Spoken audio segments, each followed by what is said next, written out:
Raha ny fitarenany ireo mpianatra nivoaka tao.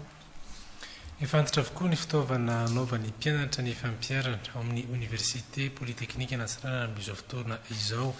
Misy fiantraikany eo amin'ny fianarana ataon'ireo injeniera nefa ny tsy fampiny ny fampiarana ny fanazavana fa amin'izy ireo mangataka ny ampiakarana ny lanja ny fampianarana eo anivon'ny Université Polytechnique ny antsiranana ihany koa ireo injeniera efa nivoaka tao mba hitazomana ny lazan'ny injeniera malagasy nivoaka avy any antsirana ny fandraisana malagasy na fity rakotoana. Manampahaizana ary fantadaza maneran-tany ny injeniera mivoaka amin'ny Université Polytechnique ny antsiranana raha fanazavana. Izy ireo no fototry ny fampandrosoana amin'ny firenena noho izy sady miketrika no manantotosa mivantana ny asa fampandrosoana raha ny fanazavana trany. Misy injeniera avy ao amin'ny Polytechnique anatsiranana avokoa ny ministera rehetra eto Madagasikara.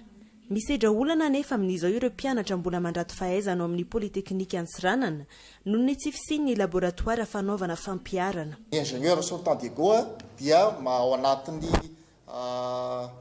ataontsika hoe pilier na hoe andry mampandroso firenetsika na io amin'ny resaka énergie na io amin'ny resaka télécommunication na io amin'ny resaka électronique zany sy ny informatique.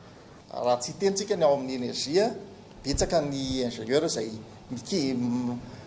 malodina ny sy miketrika ary indrindra mandinika ny hoe ahoana ny hanatsarana sy hanamaivana zany hoe ampisy fiananya ny vidin'ny jiro sy ny rano eto amin'ity firenetsika ity. Sosokevitra anay dia ny fampiakaran-danja hatrany ny kalitao fampianarana ao amin'ny sekoly polytechnique antsiranana dia ny fametrahana laboratoire tena hoe anaovan'ny mpianatra pratika. Tanterana ny sabotsy ho avy izao amin'ny Le Pavé Antaninarenina ny fifidianana ny filohan'ny fikambanan'ny injeniera mivoaka atao amin'ny Polytechnique antsiranana na ny IEGAP afaka mifidy amin'ny alalan'ny tranokala mpifandraisan'ny IEGAP ny mpikambana tsy eto an-toerana raha fanazavana.